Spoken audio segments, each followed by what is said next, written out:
Hello my dear friends, you're in the Military Summary channel, and this video we're going to discuss the most important events that took place during the previous 12 hours. We have lots of very interesting updates, so let's start. And the most important updates are coming from the Kursk direction, where according to information we have, the Ukrainians managed to answer the village of Korenevo and to establish control over first buildings and the streets, and most likely the Ukrainians managed to reach the river and to cut this territory, this city already in two. What do we have from this direction? Let's discuss in details. This video was published by the Russians. This is the first video that was published by the Russians from the Korenevo direction, and in this video we can see the movement of Ukrainian personnel carrier that was destroyed as a result of Russian fire. So the Ukrainians were sending personnel carriers to evacuate wounded soldiers, at least this was stated by the author of this video, and two vehicles were destroyed, and all these things took place exactly in this area. Based on this video we have adjusted the map just along this part, let's say to the west of Martynovka and inside of the Olgovka itself, but later, right before we start making this video, we got additional update from the group of forces north. In this video we can see the movement of Ukrainian convoy. Let's try to count the number of vehicles that are moving in this video. There is one vehicle, the second vehicle, the third vehicle, and fourth vehicles were heading from the Korenevo itself towards the mainland, and this let's say convoy got ambushed by the Russians and was destroyed. This video confirms that Ukrainians do have their positions inside of the city of Korenevo. It's very difficult to understand whether the Ukrainians were ambushed or they were destroyed as a result of let's say anti-tank missile strike, or the Russians using the distance mining method mined the main street and the Ukrainians basically entered the minefield and were destroyed. Very difficult to understand, but despite the fact that we still don't know how exactly they were destroyed, we have enough of information to adjust the map and to add additional control to Ukrainian territory.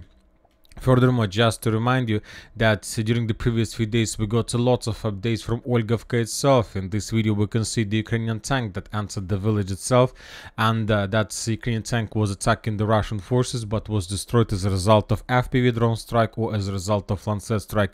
So we have enough of updates. We've received a lot of updates for the previous few days to adjust the map in Ukrainian favor. So summarizing everything, the eastern part of Korenevo most likely under complete Ukrainian control. Matveevka, Olgovka are under Ukrainian control as well. Now let's move a little bit the Ukrainian forces closer to the line of combat contact. Now let's talk about Glushkovka area. We have a lot of very interesting updates, and the most important is that the Russians continue building pontoon bridges, and during the previous few days the Russians built significant number of pontoon bridges around Glushkovka.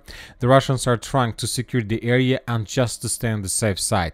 One of the bridges was built here, was discovered here, another one was discovered here.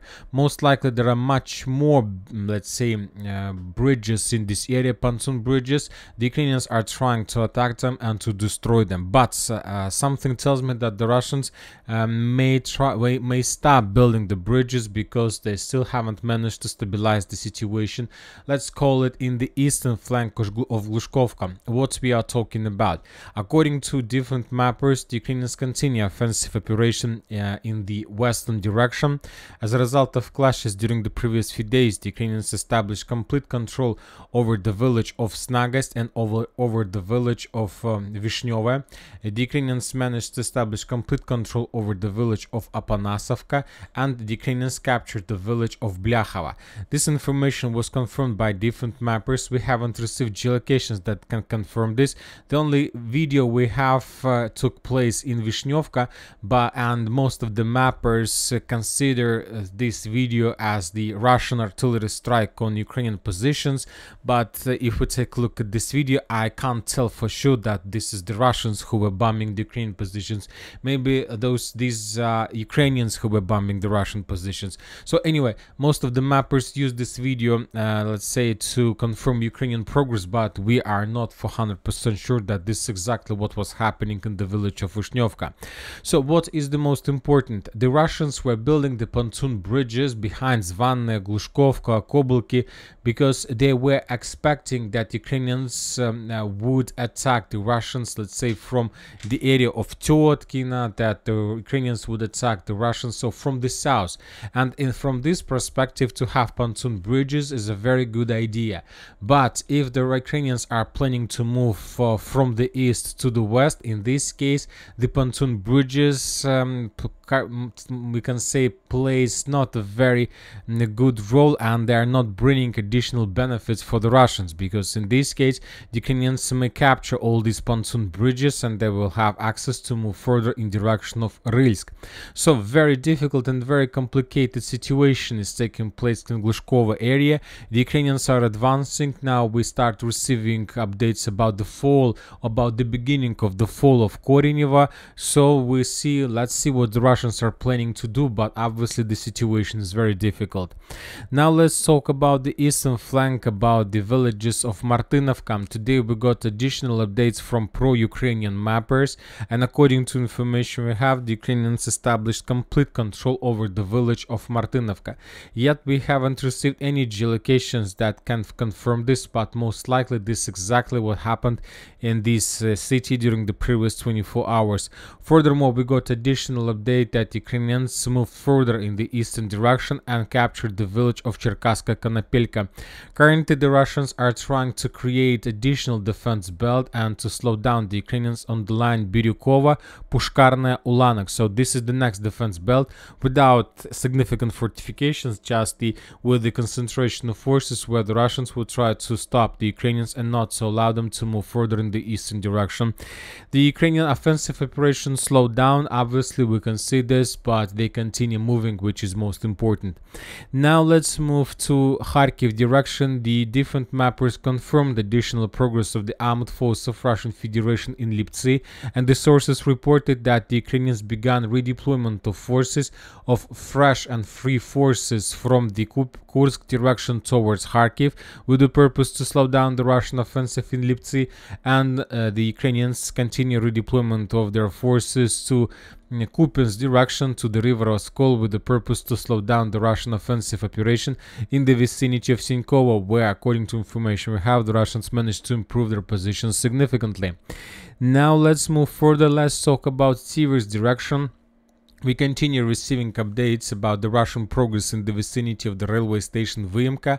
Different mappers continue updating and improving their maps, showing additional Russian progress from the first side. But on the other hand, some different mappers stated that the Russians haven't managed to improve their positions further in the northern direction in Ivanodarivka, and that the Russians were forced to fall back to the south towards more reliable positions. So the positions of armed forces of Ukraine to the north of Ivanodarivka are located on the hill.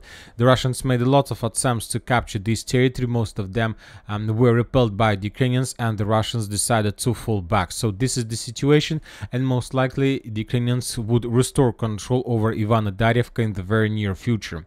Now let's talk about the Toretsk agglomeration, where the Russians managed to improve their positions significantly. During the previous 12 hours, we got additional video from the city of Druzhba. And in this video that was published by the Armed Forces of Ukraine, by the 32nd Mechanized Brigade, we can see a serious number of FPV drone attacks and FPV drone strikes on the Russian edge positions, and some episodes of this video were geolocated. One of the episodes was geolocated in this point, the second one here. Based on this video and based on these geolocations, we have adjusted the map, and most likely during the upcoming day most of the mappers will do the same. So as you can see, the Russians managed to improve their positions significantly, and now the Russians control more than 60% of the city of Druzhba, and most likely this city will fall within the next few days, maybe within 2 or 3 weeks. The same additional progress was discovered, was spotted in the Toretsk itself. So today we can make a conclusion that since the beginning of the battle for Toretsk, for the first time of the battle for the Toretsk agglomeration, in the Toretsk itself, the Russians managed to capture the first buildings and the first streets of the city of Toretsk, because according to the borders of the city, this small part of these buildings and these streets are the part of the city of Toretsk, and the Russians captured the first, let's say, part of this territory. Very important progress. We see that the Russians have answered this territory from three sides: from Zalizne, from Nilipovka, and from Druzhba. There are very heavy clashes right now, and let's wait what is going to be next. Pro-Ukrainian mappers Deep State confirms that the Ukrainians abandoned their positions completely in the industrial zone of the New York agglomeration, and which confirms that, if you remember yesterday we were talking, either the Ukrainians would try to withdraw their positions this upcoming night, or they would appear in a cauldron. So as you can see, the Ukrainians decided to fall back from this area. So we are expecting the additional report from the Ministry of Defense of Russian Federation. We are not expecting this report today, but most likely maybe tomorrow or the day after, the Russians will announce the complete control over the city of New York. Now let's talk about the Pokrovsk direction, and according to information we have, the forces of 47th Mechanized Brigade of the Armored Forces of Ukraine lost their combat capabilities as a result of clashes with the Russians. You know that it's around a year past since the beginning of clashes with this 47th Brigade. The first videos and the first appearance of this brigade took place during the battle for Avdiivka.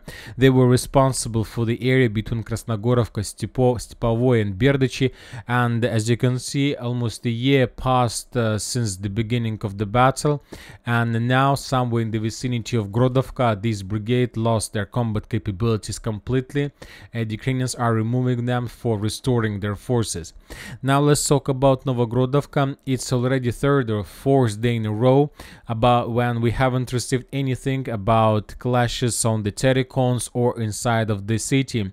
The Russians were stopped along the wall of the Terikons. Now the Russians try to think what to do next. Different mappers continue updating their maps, including the pro-Ukrainian one, but most of these updates are about the improving of their positions along the line without significant improvement deep inside of the territory of Ukraine. Some neutral mappers confirmed additional progress of the Russians in the vicinity of the landfill of Russia, and most likely this is going to be the first Terikon, the first landfill the Russians will try to assault and to capture. The Russians need at least one landfill to get some strategical aid, and from this position they will be able to control the situation around. Without at least one hill, the Russians' chances to move further in the western direction very fast are very low. According to information we have and according to different mappers, the Russians managed to improve their position significantly in the vicinity of Karlovka. Basically, the Ukrainians, due to the risk of being encircled, withdrew their positions towards the western part of Karlovka, and the territory between Yasnobrodovka itself and the water reservoir was captured by the Russians. Now let's move to the Konstantinovka agglomeration, and today we got additional report from the sources. According to information we have, the Russians managed to improve their position significantly in the eastern part of the village and to capture the streets of Miru, Shakhtarskaya, Jerelna streets, and so on. So as you can see, significant progress, and currently the Russians control around 30% of Konstantinovka and around 60-70% of the eastern part of this small village. Very important progress. The battle is about to move to the western part of the village, and after that we can start counting days. And now let's talk about additional reports from Kiev. We have interesting reports and interesting updates. According to information we have, Germany will stop support Ukraine, and but according to information we have, by the end of the year the Ukrainians will continue receiving additional help from the loan that was given to Ukraine by the Germany authorities, and we have report that Denmark authorized Ukraine to use their weapon to attack the territory of Russian Federation. And when talking about weapon, we remember that Denmark is one of the countries that are going or have already sent Ukraine the F-16. So basically they allowed the Ukrainians to use F-16s to attack the territory of Russian Federation. Very difficult to understand when exactly the Ukrainians are going to use these aircrafts, but most likely very soon. And that's it for the video. Military Summary channel reminds we condemn any violence in the world. Thank you for watching. Subscribe to my channel, put your likes, join my Patreon, and have a good day. Bye bye.